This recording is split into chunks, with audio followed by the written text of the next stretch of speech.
So when I first started as a therapist about 20 years ago, I started seeing some of my clients suffering from sleep deprivation.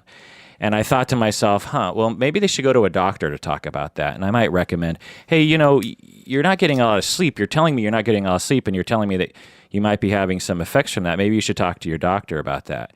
And then the years would go by, and I would have more and more clients complaining about sleep problems, and now they don't have time for it, or they're having trouble falling asleep, or they're having trouble staying asleep. And they have to wake up for their kids' school in the morning at 4 in the morning, and they have to stay up until midnight, and they're not getting any sleep. And so eventually I started thinking, well, maybe I, as a therapist, need to start addressing this with my clients. And so I started to do research on sleep. And I started talking more and more with my clients, and I started assessing for it more and more. And I realized that, something like half, maybe more, maybe 90% of my clients are suffering from sleep deprivation, and their presenting problem that they bring into therapy might benefit from them addressing their sleep and improving on it. And then I found that it was very difficult to affect change in my clients around this. It wasn't just as simple as me saying, hey, you know what, you probably should just sleep more. I would find that didn't do anything. And so I made it sort of a personal mission of mine to try to raise awareness regarding sleep deprivation and how it relates to counseling and therapy. And as a part of that, I thought I would have a podcast about this topic. And when I got an email from Kristin, who is here in the studio, she says that she wants to talk about sleep on the podcast, and she's a sleep expert. She has made it a part of her practice to be an expert on the topic, and also has a shared value as I do in terms of raising awareness. Welcome to the podcast, Kristin. Thanks, Kirk. Thanks for having me here. Could you please introduce yourself to podcast land? Yes, my name's Kristin McGee, and I'm a family therapist. I have a private practice in Puyallup, and I became very interested about sleep even before I was a therapist. I had a 9-year-old son who could not sleep and wouldn't go to sleep at night, and it was very, very difficult for me to encourage him to go to sleep, and he suffered academically. He was exhausted. And so then fast forward, I went to school to be a therapist, and I had an opportunity to do some research, and I decided to research about sleep. And I really wasn't sure what I was looking for. I just knew that there was something drastically wrong with a kid who used to be able to sleep, who couldn't sleep anymore, and that I was looking around at other children and adults, and I was realizing that we really weren't getting enough sleep. We were yawning when we shouldn't be yawning, and we were complaining about being tired all the time. So what I did is I began researching, and I thought that it had to do more with our schedules, or, we needed to work more about how we were handling our daytime routine. What I ended up researching was more the biological piece. And what I discovered is that we all have a different chromosome type, and we call it an E or an N or an M. And an E stands for eveningness, and an N is for people who don't present with either an eveningness or a morningness chromosome, and the M is the morning. And what that really means is that people who are a morning person, it's easier for them to go to sleep earlier in the evening. And the N is a little bit later, and the evening is the people who at 10, 11, 12 o'clock at night are finally getting tired. And so I did some more research about that and discovered that evening people, this evening chromosome actually presents itself when children are starting maturation. And so that's somewhere between age 9 and 12. And during that time, all children end up presenting with this eveningness chromosome. And what happens is their sleep actually becomes delayed because of their melatonin and when it actually secretes. When the melatonin comes, it can be as late as 10, 11, 12, 1 o'clock in the morning, which is really frustrating for a parent because they have a child who's complaining, I can't go to sleep, I don't feel tired. And you start to think, oh gosh, you need to be more active. Yeah, the body chemical melatonin cycles through the 24-hour day, and as it increases, it's a trigger to the bodily functions to begin the process of being tired and falling asleep. Correct. Right. Correct. And so you're saying that the E chromosome people, that melatonin tends to increase later in the day than the other two groups of people. Right. And what's difficult about it is that all children, all adolescents go through this. They all become E. And then after they finish maturation about age 15, then they all go back into either being a morning person or just an N, or they remain an E. All children are an evening person. All children. During their adolescent years. All of them, yes. Wow. And it's just part of the maturation process.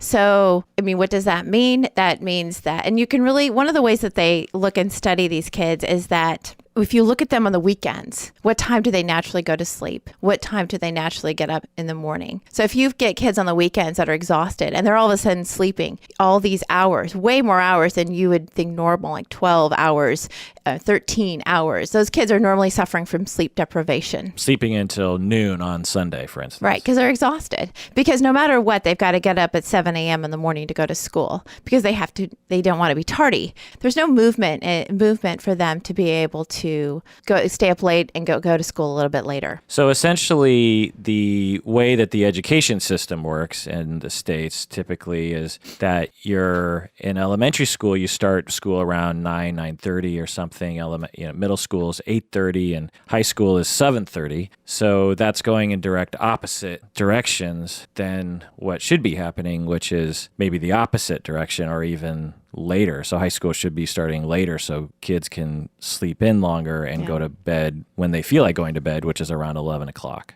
Right. Well, and if you think of the group that's the absolute most vulnerable are your kids starting somewhere between 9 and 12. So really it's like your 6th, 7th, and 8th and 9th graders. That's a really vulnerable time where everyone is vulnerable. And what happens, I mean, schools are all different. I can tell you that there's a woman by the name of Karskadan and a number of other people who've really pushed hard to get schools and those, junior high and high schools to push back their start times. And the new research that's coming out right now is they're correlating this sleep deprivation, which is caused by these early school start times, and there's higher rates of car crashes. They're linking it with depression. They're linking it with anxiety, aggressive behavior. So there's this connection. But just to kind of go back to the E kids and the E adults, they correlate that too with impulsivity. So people who are more impulsive when they're an E chronotype, they have more creativity, which I think all my friends who consider themselves an E chronotype get very excited because they're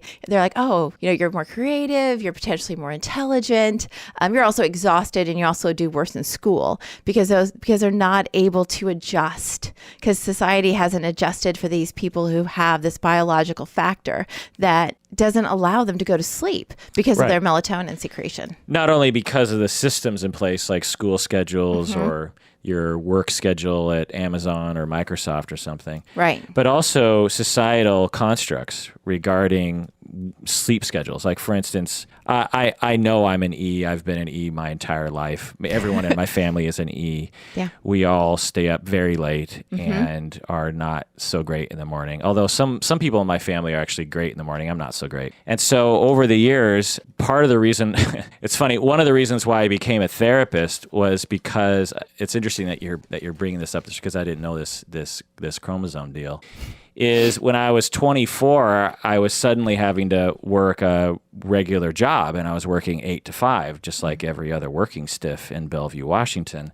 And I could not handle it. It was the sleep schedule for me was half the reason why I decided to think about a new career. So there I was, 24 years old and working, at the schedule. I was looking ahead for the rest of my life going, well, this is the rest of my life, 8 to 5. I'm in, the commute and all this stuff. And I thought, I need something different. Well, what jobs allow me to sleep in? I mean, I'm sort of emphasizing a particular part of it, but this was definitely part of it. Yeah. And I thought, well, if I go back to school, I could probably sleep in because students can sleep in, I think. And okay, well, what jobs if I went back to school? And I started going through all my kind of dream jobs, and then therapists came up, and I figured, I bet you therapists don't work in the morning. That's probably like an after work thing, And so I'm emphasizing, being a therapist involved, 10 other major reasons why I wanted to pursue that career, but the sleep schedule was part of that. it's true. Since that time, I have basically been able to sleep in until like 8 or 9 every day, but I go to bed at 2 in the morning. And when I tell that to people, they think I'm lazy. They say, "Oh, so you slept in till 9? I've gotten half my day's work done by 9 o'clock. That's so lazy of you." And I say, well, I'm still sleeping 7 hours a day. And I do work at 1 in the morning because that's when I feel energy sometimes. But whenever I admit that to people, and I somewhat hesitate even to admit it to podcast land because I just know that a lot of the morning people will judge me as being lazy or adolescent or a partier, or there's something wrong with me. We privilege waking up in the morning. People who wake up at 6 in the morning, these are go-getters. These are the stars. These are, the people that are responsible, So that's another reason I think that is working against the ease of the world. Yeah. Well, some of the latest research that's come out is that there's actually more E's and N's in the world than these M people. There's very few M people. Some of the research that I looked at that was a little bit older, they said that it was more of an even distribution. 20% was an M, 20 was an E, and the rest were the N. Well, now that they've done the research where they actually looked at people on the weekends, because the weekends is when you become your true self. And some of the big research is done. They've looked at summer schedules, like they'll take late adolescent, early young adults, so somewhere 14 to mid 20s, and they look at that group, but they look at them in the summertime. So now what they've done is they've taken some research and they've looked at people on the weekends and how they sleep and what their rest and how rested they are, and they've come away saying that there's very few M's. It's just not as common, but our society has definitely made us believe, oh gosh, you've got to get up early. You got to go to bed early. Well, I was, there, as far as it's out there, but the research out there that I've seen has not correlated being an early morning person to success. Right. So that is a societal construct. Right. So what do you do? I mean, we're not going to, the two of us, change the way our society works regarding schedules and the way that high schools and middle schools operate. So what do you do? So in Spain, they took a group of kids. Actually, it was a pretty large group. I think it was like 300 plus. And they found these E kids and they did a psychoeducation program with them. And they were not doing well in school. I forgot the variance, but I want to say they were 17% below where they should be performing. It was quite high. So they took this group of kids and they educated them. They said, hey, you're an E chronotype. This is your melatonin. What can we do for you? And it helped. It did help them. There is a point where you have to realize that you can't help them. If you're going to make them go to school at 6 o'clock in the morning, it's going to be really difficult for them. Right. But, they've actually shown an extra 40 minutes of sleep, an extra 20 minutes of sleep for some of these kids can make a big difference. So I think we're not looking at making massive changes to our social structure. Small changes can help. And then also we talk a lot about the biological piece, but there's also a solar piece. So the amount of light. And so they've said if you can get outside and be outside in the light during the day, that will help you with your melatonin and also electronics. Turning those electronics off an hour or so before you go to bed and darken your home. So if you have these bright fluorescent, lights in your home, you need to dim those. And so you can start creating that atmosphere, that feeling so that adults as well will start to feel tired. My mom has this app on her computer that makes the computer screen turn redder, I think, as the day goes on. Have you heard anything on that? I haven't. I mean, one of the problems, it's like we're talking about the E chronotype, but one of the side effects, of course, is sleep deprivation. So when you end up having sleep deprivation, what people do is they overeat and they drink caffeinated drinks, and their behaviors actually cause them not to be able to go to sleep when they finally have the chance to go to sleep. So it's a vicious cycle that's being created. Yeah. So, like what I would tell people that I would meet with, I'm like, you kind of have to almost attack this like a mission. You need to think about your diet. You need to think about it like, when are you going to go to sleep? And the big thing is you cannot change your schedule. So if you have a kid or you're an adult and you're an E chronotype and you really want to stay up till midnight and the weekend comes and all of a sudden you're like, okay, this is my chance. I'm going to stay up till midnight. that's going to be really hard for you. It's going to be really hard because one of the most important things is to maintain your schedule. So if you're forcing yourself to get to bed at 10, you've got this great routine. You need to try to stick to that as much as possible. And that's what gets really hard. It's really hard for adolescents, especially when they want to go on game, the Xbox, and they want to, stay out late with their friends. And you want them to do that too. And we want to do that as adults. But then the repercussion, of course, is you're going to feel that jet lag. Yeah, I remember it was a light that went off for me a couple of years ago for the first time in my life, this very thing. I was reading research on jet lag and how that has these various cognitive negative effects on your memory, on your processing speed, your IQ, your emotional regulation, your attention, all these kinds of things. And it all made sense because if you fly to China from Seattle, your biological rhythm is going to be completely off. And when you normally are up and at 'em, you're supposed to be in bed. And so everything gets screwed up. And we all have had that experience of being sleep deprived and our brain just is not working. I mean, to do menial tasks like watch TV, I can do that regardless. But when I have to really think about something I'm writing or something, it is impossible for me to do when I'm sleep deprived. And then I extended it. I was like, well, okay, so if on the weekends I stay up till, X and the weekdays are, so I do this, I would perpetually jet lag myself. I'd have to get up early in the morning during the week, and then I wouldn't on the weekend, I'd stay up late. And then so on the weekends I was jet lagged in one direction, and the weekdays I was jet lagged in a different direction. And I was just doing this to myself every single week. And it would take me until like Thursday to like recover from the weekend sleep thing. But I didn't really notice it because I'd been doing it basically since I was born.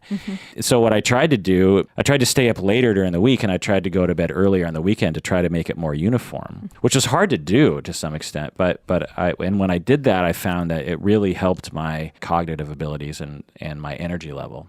What about naps, though? Because as I get older, in my 40s, I find that sometimes naps are my best friend. Is that a good idea? What's the advice on that?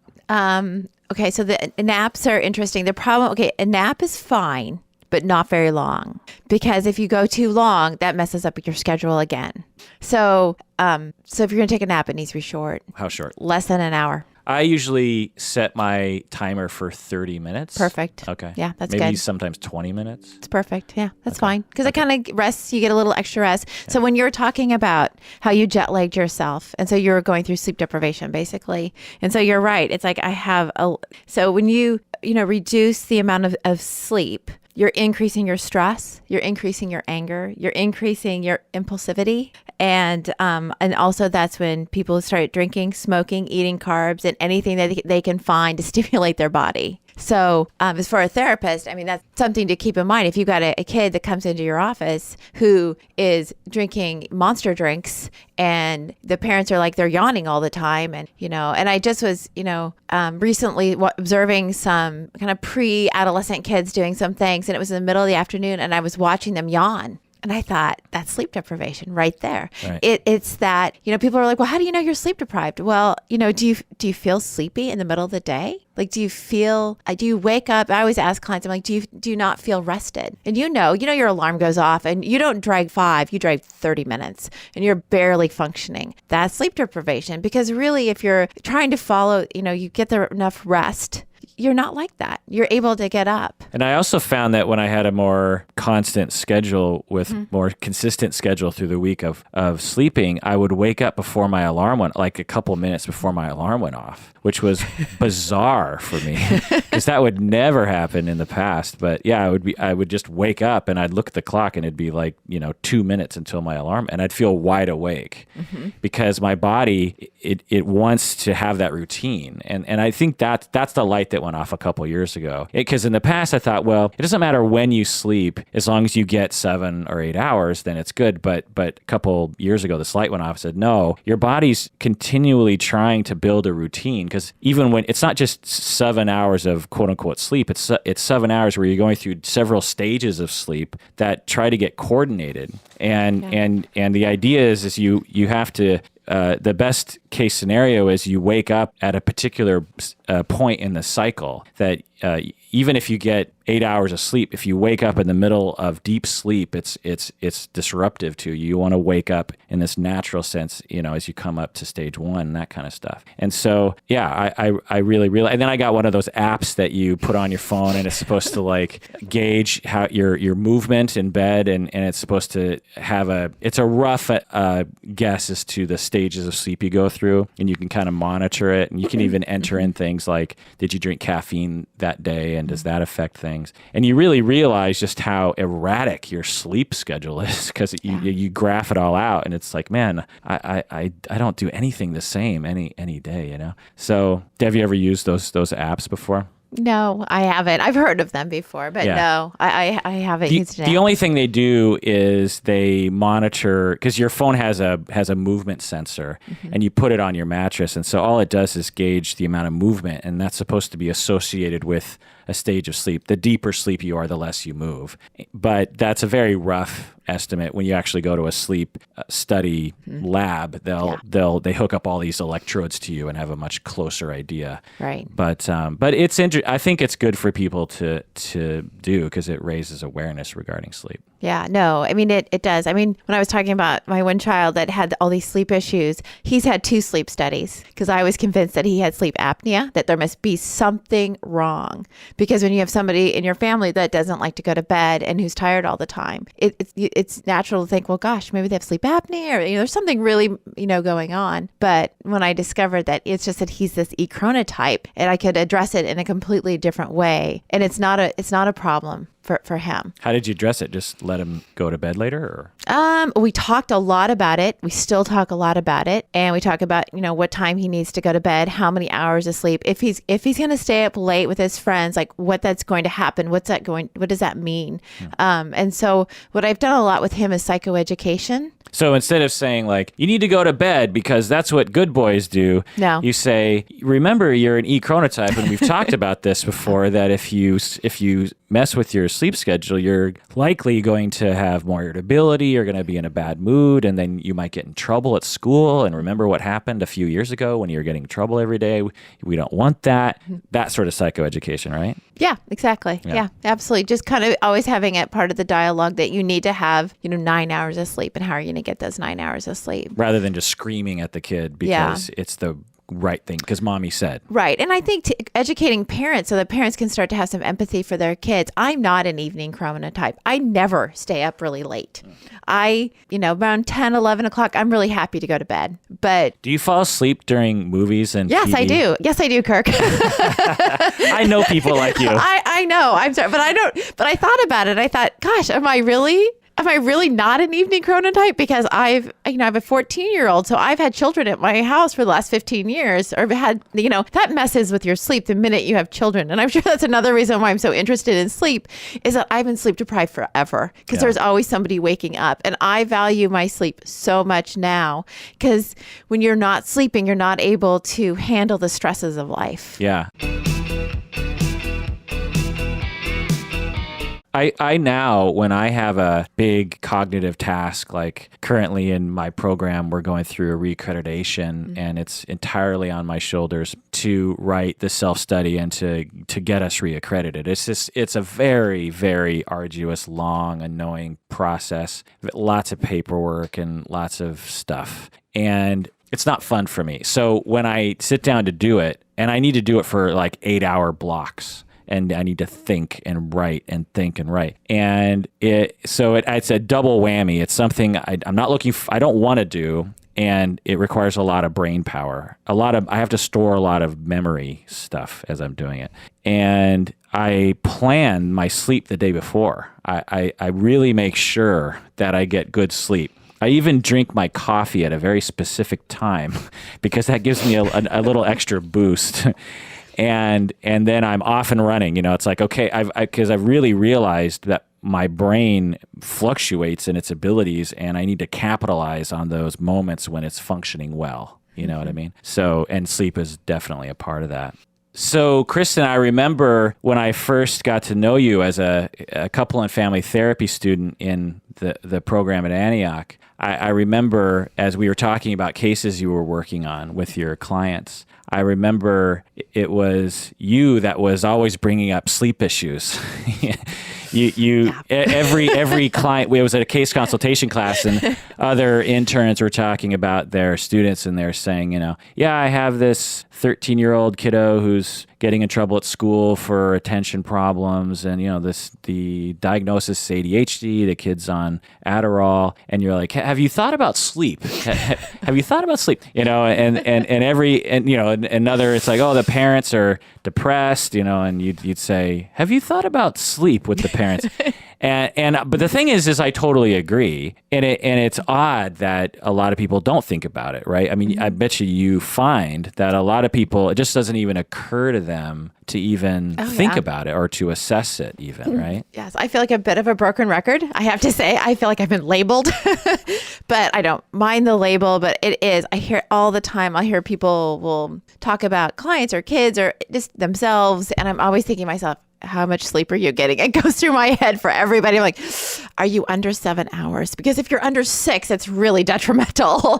And, so yes, I'm thinking about it often. And I watch a lot of TED Talks about it. It's interesting when you become aware of something that is in our society, and the scales have fallen from your eyes, so to speak, and no one else sees it. Yes. I have a similar reaction regarding a lot of social constructions that bother me in our culture regarding racism and sexism and otherisms, a lot of isms. Sleepism, we should call it sleepism or something. It's aggravating to have it, to see it day after day after day, and to not see any movement in our culture. I think one of the main reasons is because we have this value that, the rest of the world, I feel like, has a better appreciation of sleep, it seems. Like in France, they get 6 weeks off, right? In America and in the States, it's all about work and productivity and how little sleep you can get by on. I remember when I was getting my bachelor's degree as a young man, I wanted to see how little sleep I could get by on. I did this experiment where I tried to change 7 days into 6 days. So I took however many hours there are in like 120 or something in 7 days, and I stayed up for 20 hours, then I slept for like 6 hours or something. So every day was 26 hours. It was a weird system. So I woke up and went to sleep at a completely different time every day. And so I only had 6 waking days in 7 days. Does that make sense? Yes, it does. And in my head, I thought, well, if I get on a different biological rhythm, I'm going to get so much more waking life out of life. But probably, I don't remember because it was ages ago, but probably as a result, I just ruined my week during that week, and then the next few weeks just trying to recover from that weirdness, right? Right. So, but I remember definitely having that value of like, well, how can I get by on as little sleep as possible? And I remember bragging to people and saying like, I only need 4 hours of sleep. I'm fine with just 4 hours of sleep. But in reality, I was probably irritable and not quite up to speed and not my best, but lack of awareness, lack of personal awareness probably resulted in me just not even realizing that my body wasn't tip top, Yeah. The whole view of sleep and rest has changed. And I was looking at some quotes from some famous people. And there was this one quote I thought was interesting. It's, enjoy the honeydew of slumber. So who do you think said that? Albert Einstein. Nope. Actually, it was Shakespeare and Julius Caesar. Oh, okay. So during that era, sleep was sort of treasured, right? We want to sleep. We want to rest. Like resting is okay, right? And then at the turn of the century, when you started having the Industrial Revolution, what do you think happened? Anti-sleep slogans. Yes. Sleeping is for the unproductive masses or something. Sleeping is for communism or something. I don't know. So, well, one of them was sleep is a criminal waste of time. And that was Thomas Edison. And my other one, which I thought was interesting, was sleep is for wimps. And that was Margaret Thatcher. So the whole attitude about sleep really changed. The whole idea that we can just work. And the more we work, the better off we are. We really don't need sleep. And you still hear people go, oh, I only need 6 hours. I work really well. And of course, since I've done all of this reading, I'm thinking to myself, well, actually, I know that you're not, because you can't continue to function on 6 hours of sleep or 4 hours of sleep. You just can't do it. You start to have health, illnesses. And there's a lot, there's new research, and they're looking at the connection of sleep deprivation to actually physical ailments that go on people's bodies, not just psychological. So, this is, I think, you're saying, well, the two of us can't change it, and we absolutely can't. But I think what's really positive is there's so many people now talking about sleep, and that maybe, just maybe in the next 10, 15 years, there will be a movement that we can go back to Shakespeare and leave Thomas Edison and Margaret Thatcher behind. Yeah, I wonder if the electronics movement will help with this, because I heard this story that they're starting to have, I can't remember what they're calling it, but I know, my cat loves bags too. He'll lick luggage. There's certain textures that cats love, and one of them happens to be bags. I heard the story that your laundry detergent will have a little strip on it, and when you've run out of laundry detergent, you press this button, and it's actually connected to the internet. So your laundry detergent will have this tiny little internet transponder thing.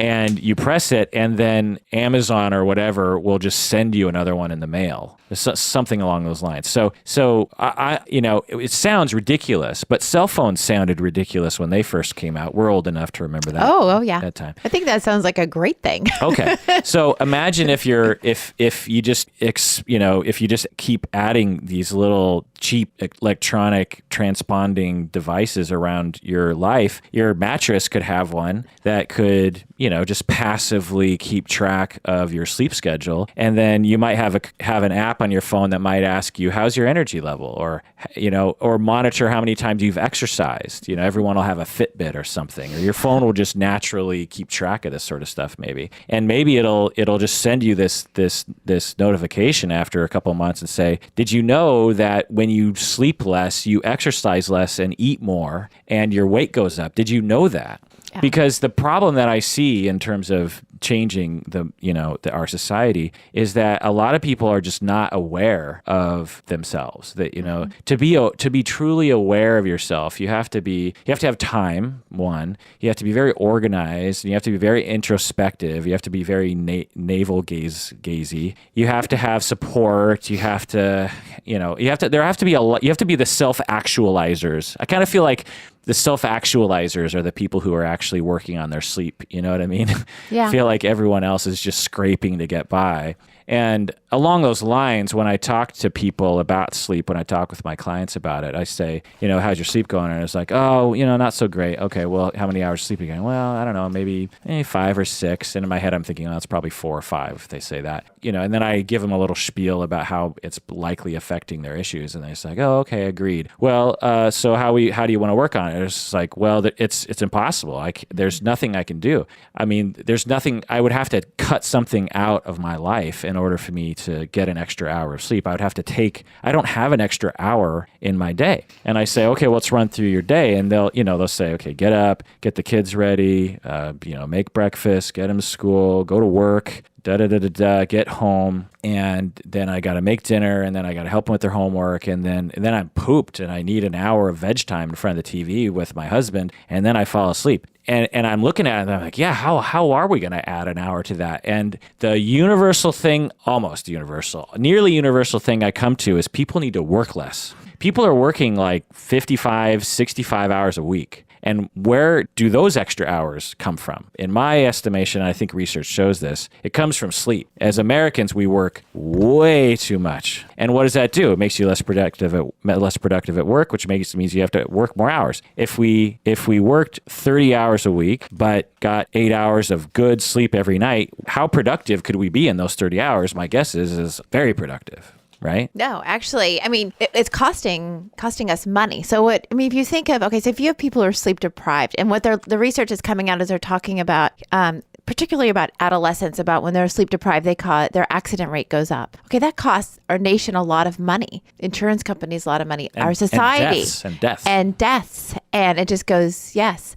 That's a really high cost for us not to make sleep a priority. And I really think it's just a dialogue. The more we talk about it, the more research that comes out, the more people start to understand how connected sleep is to our life. I heard this really interesting statistic. If we live till we're 90 years old, a third of our life will be sleep. That's 32 years. And what we know about sleep is that we really don't know that much about sleep. We don't really know what happens while we're sleeping. But we know if when we don't sleep, a lot of really bad things happen. So that's it. And we really need to start talking more and more about those bad things. And then, how much money is that really costing? Because again, most people think, well, the more you sleep, the less productive you are, right? That's what Margaret Thatcher thought. Right.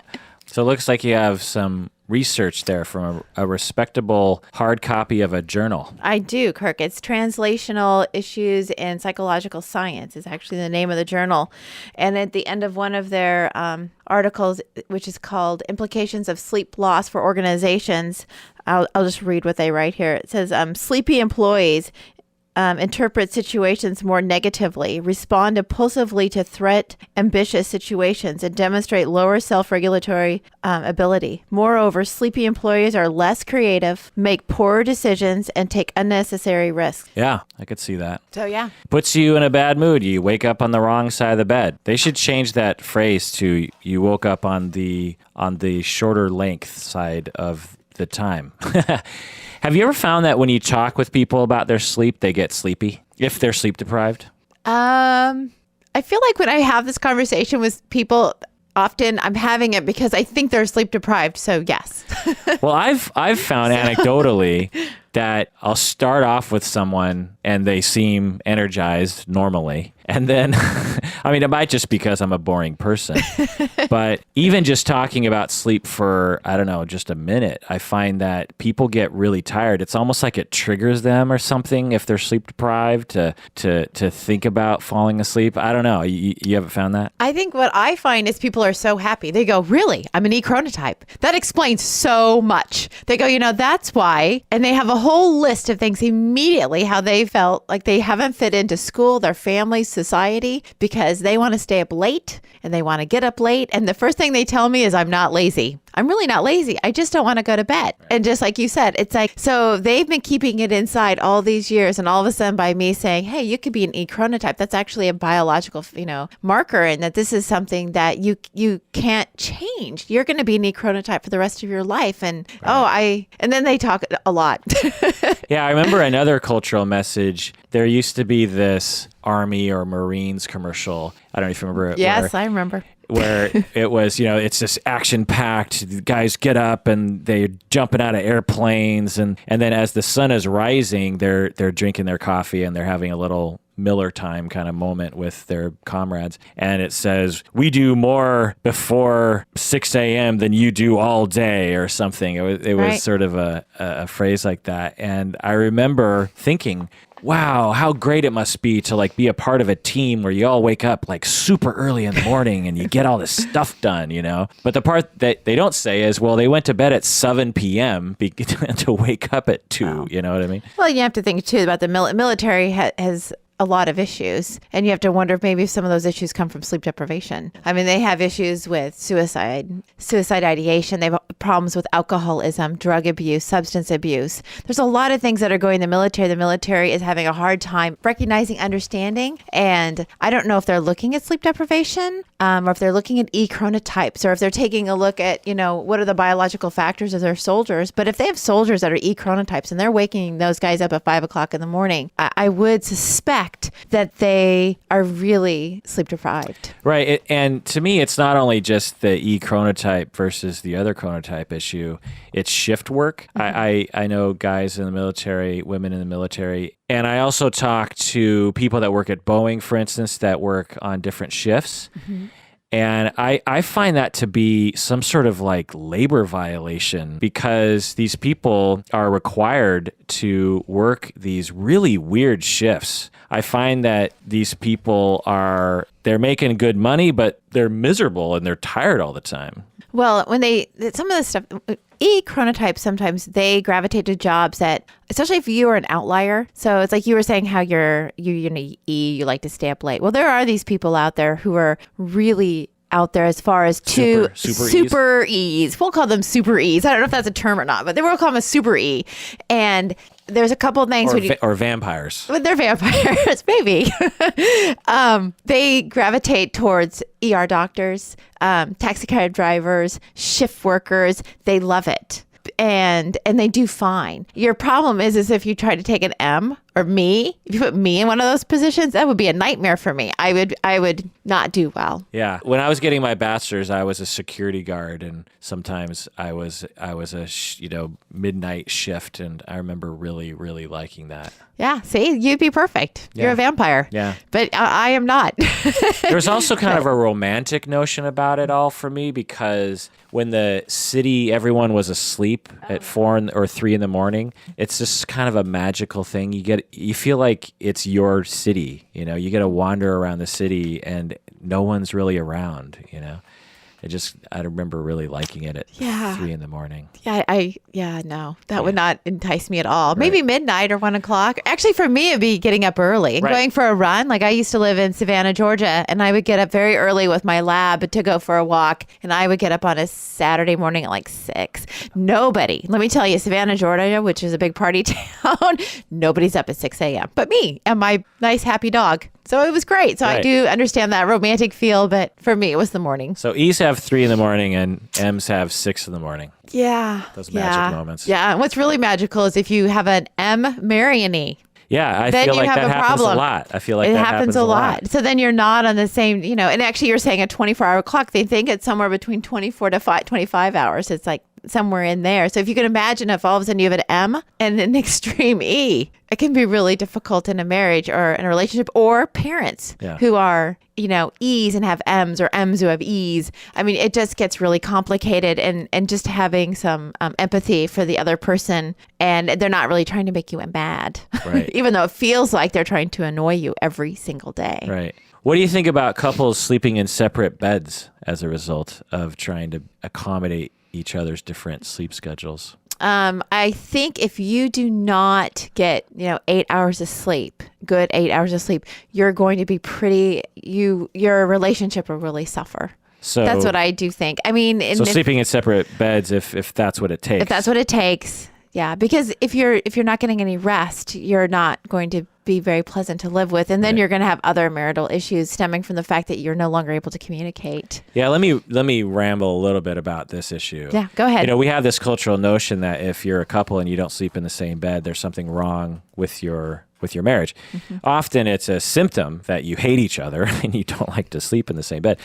But certainly you can be in a very loving couple. And what I've found is that with gay couples, they will be more ready, because when you're a gay male couple, you already don't fit into the traditional look of a relationship, of a marriage. And so you're freer to question certain social constructs. And one of them is, if sleeping in the same bed makes us not sleep so well, why don't we just get our own bedrooms and our own beds and sleep there? Because when I sleep in the guest room, I sleep like a baby. And when I sleep next to you, you toss and turn, or you get up in the middle of the night and go to the bathroom, and then I wake up, and so that's one thing that I would like to see considered in our culture. So when I talk to people that are sleep deprived in my practice, I find that the reason is because they have a hard time falling asleep at night. And when I ask them how or why it's hard for them to fall asleep at night, they'll say, well, my mind races when my head hits the pillow. And I say, okay, well, so let's work on how you can stop that. And so for people out there, I just want you to know, if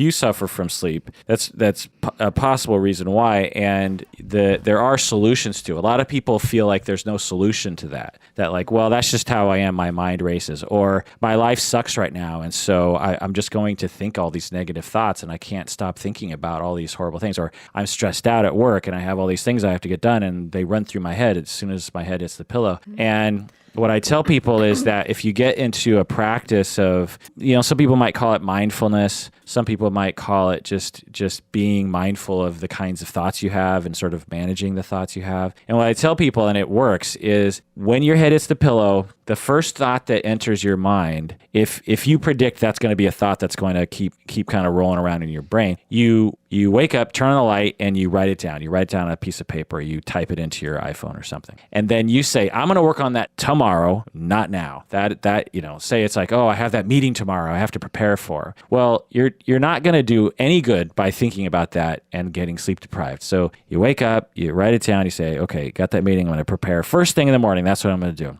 And what I find is that people have like 3 or 4 of these thoughts. They get up, they write it down, and then they feel secure that as soon as they wake up, they're going to look at those things, but they're not going to think about it right now. And then as those thoughts pop into their head when they're trying to sleep, they remind themselves to not think about those thoughts, that it's not going to be helpful. And then they also work on different thoughts that help them sleep. There are some people that will think about having superpowers. I know someone who thinks about being Superman or something. It's a fantasy and it's not stressful, and it's not real, so you're not really thinking about it. It's just fanciful, easy thinking. And what I find is that once you find that type of thought practice or exercise, and you write things down, as they occur to you, that people fall asleep much more easily. I have had a number of clients that have issues going to sleep at night, and so I've tried a number of different things that people have had some success with.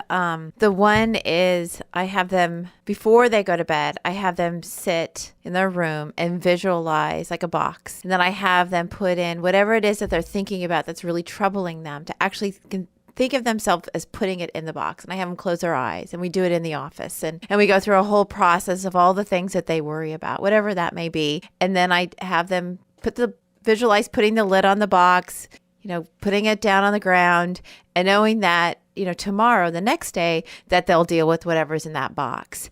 And just to kind of go through that routine every single night. And it's funny, I've noticed that women seem to be able to do that one better. Like that seems to be something that resonates with them. I've had boys and men, and what has helped with them is I go on the internet, and on YouTube has different like delta waves, and they listen to the music before they go to sleep. And that's been helpful. I went to a seminar a few years ago, and there was a doctor who's out of the East Coast. I can't remember his name. Pretty famous man who worked with children who had been abused and who could not sleep at night. And he recommended having children put their hands on their chest, close their eyes, and breathe in and count to 10, and then breathe out and count to 10 or 5, but the number doesn't matter. And what I tell clients, regardless of age or sex, is that the number is your number. It doesn't need to be a specific number, but it needs to be a number, because it's very difficult to stay awake, counting and breathing, and also feeling the sensation with your hand on your abdomen. And that works really well. Yeah, that sounds really similar to the thing that I do. Right, it is. It's just all different mindfulness techniques. And we talk about how the one thing I do tell people when they say they wake up in the middle of the night is to get out of bed and just stand in the dark. And you will get tired and you'll want to go to bed, rather than laying in bed and just ruminating. Because when you lay in bed and you ruminate, all of a sudden you're awake and you're miserable. Right. So this brings up a lot of other offshoots from this that I also talk with people. Say their mom died 6 months ago and they're still grieving that intensely. Part of their sleep issues are related to their grief process, and their sleep is just going to suffer until they recover from that loss. So there's things like that. So the therapy will focus on the grieving, and their day-to-day practice will focus on the grieving to some extent, and and to address their sleep, but also have realistic expectations that their sleep isn't likely to be perfect anytime soon while they're going through it. Depression, domestic violence, alcoholism, other kinds of substances. Yeah, I find that, I don't know, a third of the people that I talk to about sleep, I'll say, well, how much caffeine do you drink? And then it's like, well, quite a bit. And when's your last cup of coffee? And I say, oh, I don't know. I drink coffee all day at work, so what, till 5 o'clock? Yeah, it's pretty much. And I say, well, there's no way you're going to fall asleep with that much caffeine in your system. It takes a long time to metabolize. And some people will say this. They'll say, oh, I can fall asleep right after drinking coffee. And I'll say, well, yeah, that's possible. But it's also just as likely that you won't be able to fall asleep because of coffee. Or you're falling asleep because of coffee because you're so sleep deprived that your body just says, shut down, And so caffeine is a problem. The other thing I tell people is caffeine, your body gets tolerant of it. So if you drink it every day, you're just bringing your body up to normal. So if you really want to have the benefits of caffeine, you should only drink when you really want the buzz, and you should not drink on the days when you don't want the buzz. Because some people just drink coffee, it seems like, all day, every day, because they're so addicted to it. You know what I mean? You live in Seattle, right? Yeah. It's really important here, Kirk, that we have our coffee. I don't even want to tell you how much coffee I drink. I do try to get decaf. Yeah, I really do. Which has caffeine in it. Yeah. Right. Yeah. But it's difficult. I feel for everyone who's listening to this podcast is that it's really dark here in the winter, and it's really rainy, and sometimes you need coffee to wake up. And if there was a drug that our body didn't become acclimated to, well, unfortunately caffeine is not one of them, then I would say absolutely go for it. Again, the problem is that if you drink coffee every day, your body gets used to it to the point where the 50th day you have coffee, it doesn't actually help. You're just putting off the withdrawal symptoms, and you're not actually getting any more energy from it. So what I do with caffeine is I drink caffeine on days when I want to have that effect, and I refrain from drinking coffee even though my body wants me to have caffeine, because I don't want to get into the cycle of ever increasing caffeine intake like I'm some sort of caffeine junkie. Another thing in Seattle, and I'm guessing other places too, there's a fair amount of booze drinking. People will drink, they'll have a couple glasses of wine with dinner, or maybe more. And what I tell people is that it'll make you tired, and it'll help you pass out, but it reduces the quality of the sleep, and it reduces the rejuvenation effects of sleep. Even just a couple drinks will not help. So although you won't be hungover the next day on a couple of drinks, you're basically erasing like a couple hours of sleep from your sleep schedule. Alcohol definitely reduces the amount of sleep that you get. People get the feeling that they're going to bed. Oh, I'll have a glass of wine. I'll go to sleep. I'll feel so much better. And actually, it's not helping at all. Right. So, but it's difficult to live this purest life. No caffeine, no wine. You just exercise every day and you sit in the sun. Yeah. So it's really hard. It's like you're trying to figure out. Okay, so all these pieces. Yeah. But then how do you make it? How does it actually enter into your life and actually change the way you live, especially when you start thinking of all the other stressors that are going on to every single day. Think of, oh, that's right, I can only have a half a cup of coffee, and it's hard. And the bottom line, what we really need is 8 hours of sleep. Yeah. If we have 8 hours of sleep, we aren't as likely to do the things like overeat and drink too much alcohol and abuse other substances, because those substances are just being brought into our body to wake us up because we're tired. Right. So, I think maybe if we just focus in on okay, how am I going to get those 8 hours? Right. Because we really need, kids need 9. Yeah. And that's up until your mid-20s. Yeah. So, and then what do you hear from people? Oh, I don't need 9. Well, they have 6 and they go out drinking, and then they have some coffee to wake up, and then they have a bunch of carbs and they feel horrible. Yeah. And they're not being as productive as they could be on any level. Relationships, work, being a parent, being whatever it is that they need to do. Right. Yeah, I'm not advocating for everyone to become monks or this sort of thing. What I'm advocating for is that people make informed choices. So if you're going to drink alcohol and you like the effects of alcohol, like you like to get a little I love you, man, sort of thing,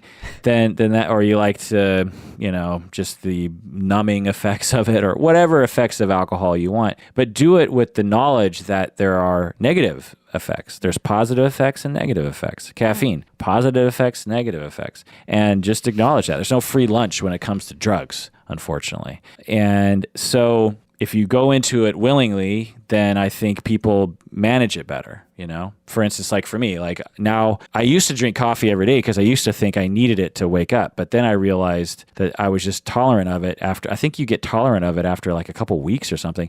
And so I said, okay, well, if because I love the coffee high where it's just perfect, where you're not jittery, but you're on fire, your brain is just working overdrive. I like that feeling, but I use it for particular moments. I don't just use it willy-nilly because you only get a certain amount of time like that. And when do you drink your coffee? I'm curious. Well, I try to only drink it before noon because if I drink it after noon, I might not be able to fall asleep that night.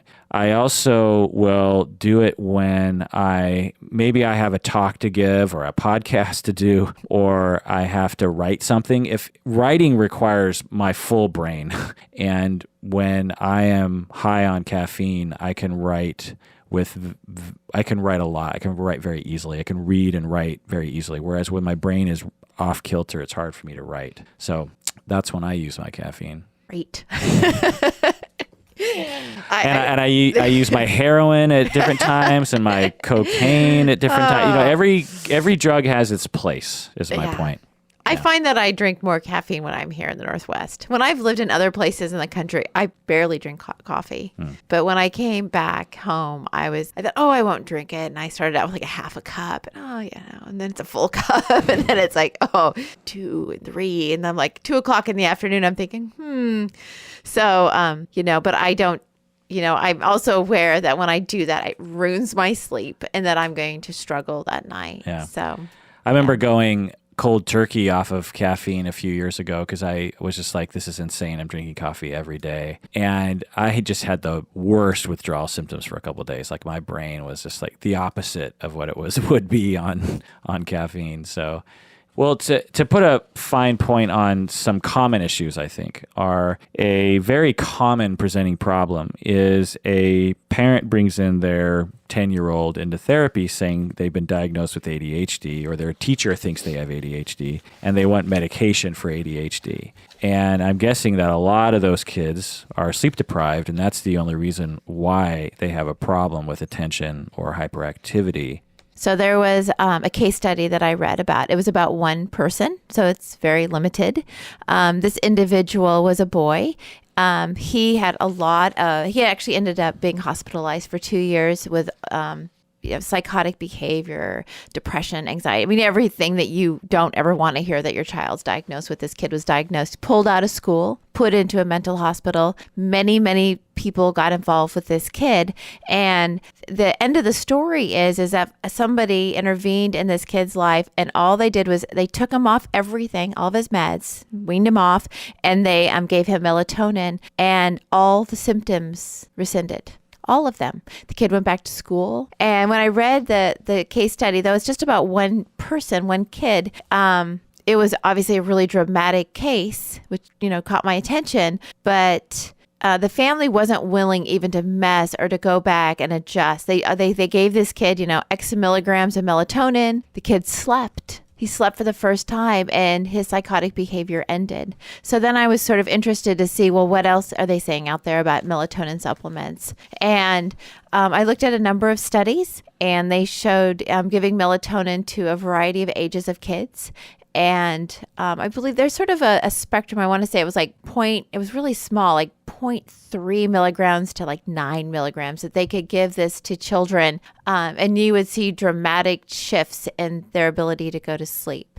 And some of the kids that they looked at had they weren't just the kids they weren't just chronotypes. They were kids that had other things going on that were having difficulties going to sleep. And those would have been your ADHD kids, possibly, because they weren't not sure exactly what was going on with them, but they did give them melatonin supplements, and then they were able to fall asleep, put themselves back on a schedule, so they were able to get their 8, 9, 10 hours of sleep, whatever they needed. So it's something to consider. I know it doesn't work for everybody, but if you have sort of a chest full of things to work with people, I think melatonin is absolutely something that, can be discussed. It's, and it's not prescribed by a physician. You buy it at Costco. The thing, of course, with it, it's not, every time you pick up melatonin, it isn't always maybe exactly the same because it's not something that you would get from a pharmacy. But there's also this sort of, somewhere between 0.3 to 9 milligrams, you can, try to figure out if that would help a child or an adult or somebody go to sleep. Yeah, it makes sense. When people don't sleep, they can become psychotic because they're not dreaming. And so people will actually start hallucinating in their waking life. So you can also become depressed and lack of attention, hyperactive and irritable and all these things, as you've mentioned. And it also seems possible, and I had never thought about this before, that someone could have a disorder that purely involves their melatonin cycle.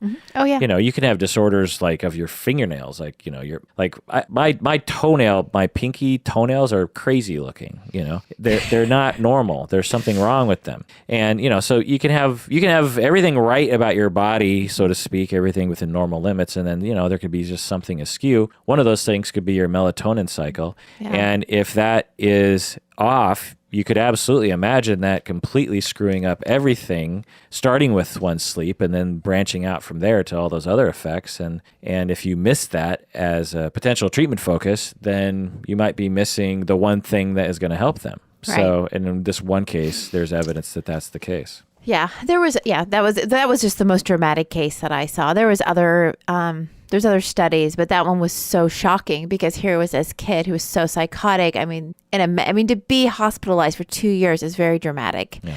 And he was, a teenager. So now the chances that a psychotic kid will benefit from melatonin, I would say, is pretty slim. Yeah. But this is a really small percentage. Right. Very, very small. But something to possibly explore if you're in that situation. Right. It's just one more thing to look at. Right. And you can actually test it. You can test for melatonin. It's a melatonin secretion test. It's probably like a blood test or something. No, what they do is the kid would or the adult would spend the night, and they test the levels in their saliva throughout the night.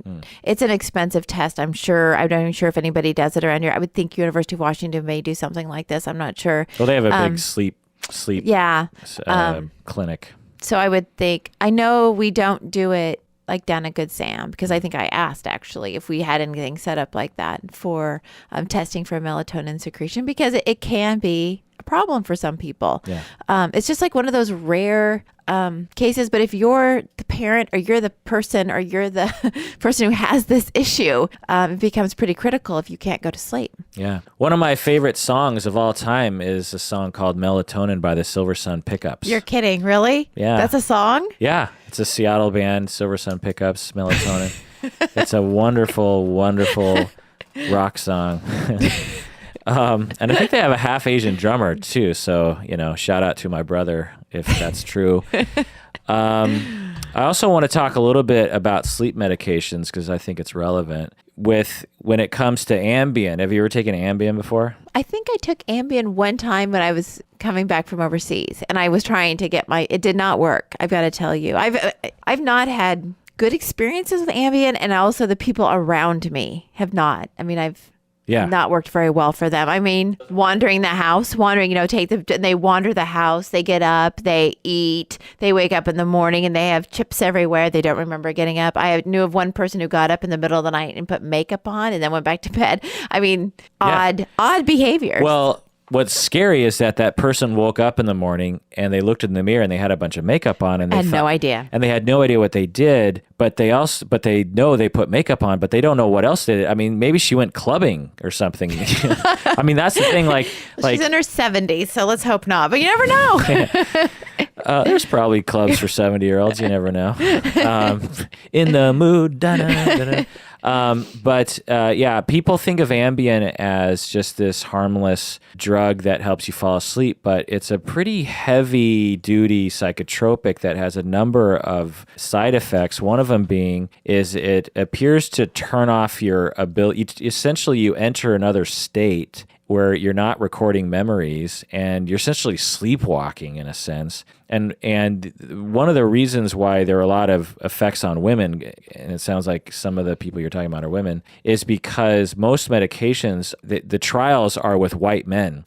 And so there's this thought like, well, it's a man, it probably translates to a woman. Aren't women and men the same? And everyone's like, that's ridiculous, right? Well, one of the things they found years later, after they had been prescribing men and women the same prescription for Ambien, is that women need half the amount. And so all these women were getting double the dosage. And when you have something like that, you'll have all these weird effects. You'll have all these, these sleepwalking things. The other thing is that doctors don't, in my opinion, properly tell people what to do with this drug. They just say, oh, you need trouble, you're having trouble fall asleep, here's a prescription for Ambien. And then they give you that long 3-page disclosure. And in there probably explains it, but no one reads that, or very few people do. But one of the things they need to tell people is you need to take it when you're in bed, because your brain will turn off very quickly. I've seen people take Ambien and within minutes their brain has they're very high. They're like really baked almost. It's like their eyelids are half masked and they're really weird and they act strange. And so what people will do is they'll be in front of the TV and they're like, well, I'm about to go to bed in an hour, half an hour, so I'll take this Ambien and then I'll be ready for bed. And what happens is their brain turns off, but part of their brain is still on. And so they start wandering their kitchen or putting on makeup. And then eventually they go to bed and then they wake up in the morning and they're like, why are there materials to make a cake strewn all over my kitchen? And it's because the drug has, quite an effect. I mean, some people say they've gotten in cars and they'll drive around and then they don't remember. And so there's all sorts of things that happen with Ambien. And so it's a dangerous substance, and I feel like people are not being informed correctly. And I think that physicians are frankly prescribing it much too readily. It should be one of the last drugs that people prescribe, in my opinion, for sleep, because there are other ones like Xanax will help you fall asleep, and that doesn't have any of those side effects. Xanax is just like a few shots of alcohol. And so the amount of, people don't take Xanax and get in their car and drive around the block. That doesn't, it's not one of the effects. And so I always wonder, it's like, why aren't they just prescribing one of the less side effecty drugs? But anyway, any thoughts on that? I have a question, actually. So Ambien is a psychotropic. Yeah. Okay, so what are the other medications in that classification that are similar to Ambien that they could prescribe? I used to know the other names. I could look them up, but Ambien is by far the most popular one, yeah. But there are others. And they all basically do the same thing. So what about, so you said Xanax. So what are some other drugs within the Xanax? That's a benzodiazepine or a benzo. Which is addictive, right? Yeah, but any sleep medication, including alcohol or marijuana, anything you do to fall asleep can become habitual, because on the one night of the month that you decide to go cold turkey, your head hits the pillow and you're going to be like, I need that thing. I'm not going to be fall asleep. I need that thing, because you're habitually doing that thing. And so really any of the drugs, but Xanax, yeah, any of the benzos can become addictive for sure. Other benzos are Valium, Klonopin. There's a number of them. But yeah, those are traditionally used for anti-anxiety, acute anxiety, but they have a side effect that make you sleepy because it's a CNS depressant. It slows down your breathing and your heart rate and stuff. And so it makes it easier to fall asleep. Now, people shouldn't be taking, in my opinion, unless it's absolutely necessary, sleep medication every single night. But maybe like I said, like their mom died 2 days ago, or they got in a car accident and they're traumatized and they can't fall asleep. I think a sleep medication is very responsible during that time, because you have to weigh the pros and the cons. It's like, well, there are cons to taking a medication, but there are also cons to not getting any sleep at night, right? So you just have to kind of gauge that, and always in your mind thinking, okay, well, eventually I'm going to wean myself off of this, and I need some other practice that doesn't involve a substance that I'm dependent on. The one thing I don't think we've talked about exercise. Have we Yeah. talked about exercise and the importance of exercise and rest and actually when you and when your exercise should happen. So it shouldn't happen at night. Unless you're going to go do, yoga, which is going to relax you. If you're going to run 10 miles, you shouldn't do that too close to bedtime. You should do that, earlier in the day. But also the importance of exercise and getting outside and doing something physical will help sleep rather than sitting and being sedentary. Even especially like if you're really exhausted, to sit there, what do? You start drinking coffee, you start eating carbs, you start this behavior. But instead, if it's like, hey, wait a minute, I'm really tired. If I do this is actually going to hurt my sleep. So maybe what I'll do is I'll walk out to the mailbox, or maybe I'll walk down the street and come back. Something to kind of get you moving so that you don't go towards those substances that actually are going to put you into the cycle again where you can't sleep. So then you're that awareness again. It's so much of it, I think, just comes back to awareness. But you can really use exercise to help regulate your body and your system. And we know that, of course, with, people who are having issues mentally with depression or anxiety, get out and exercise. But it also helps with sleep. It all works together. Yeah, it's such a catch-22 or a cyclical issue. The more exercise you get, the more healthy you are, the more sleep you get, the more energy you'll have, the less depressed you'll be, the less anxious you'll be, the less weight you'll gain, the better you'll eat, the more energy you'll have, the better you'll sleep, the less reason you'll have to drink caffeine or alcohol, and the better your relationships will be, the better your health, the better you'll sleep, and the reverse is true as well. The less you sleep at night, the more alcohol you drink, the more caffeine you drink, the less energy you have for exercise, the more sort of your brain isn't functioning, and the more time you have to spend doing just menial tasks, the less time you have to spend with your loved ones, the less sleep you get, the more medications you need, and it just cascades, right? Mm-hmm. And without this awareness, I think that people will just keep in that cycle thinking, well, this is either normal life, or I just need that perfect substance, or that perfect amount of alcohol, or that perfect amount of Xanax, or that perfect whatever. The more we talk, the more I realize that we're really asking people to be monks, essentially. Wake up at the same time every day, whether that's at 6 in the morning or 9 in the morning. Exercise, eat well, do good at work. Don't drink caffeine too much. Don't drink alcohol. Don't, use substances. Clean living. It is clean living. It's almost impossible to do what you're saying. I think it is impossible.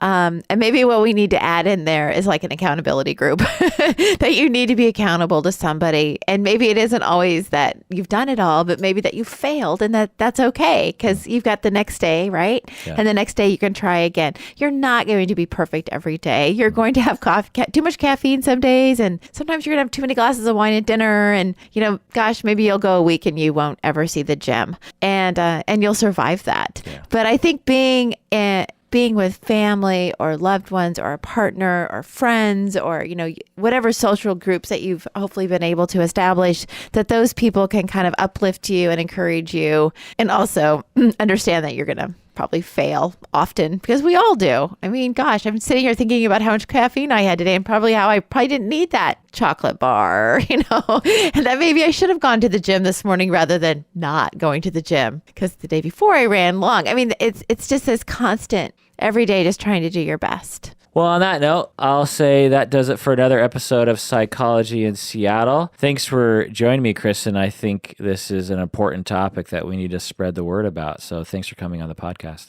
Well, thanks for having me. Please take care of yourself, because you deserve it, and get a good night's sleep, because you also deserve that.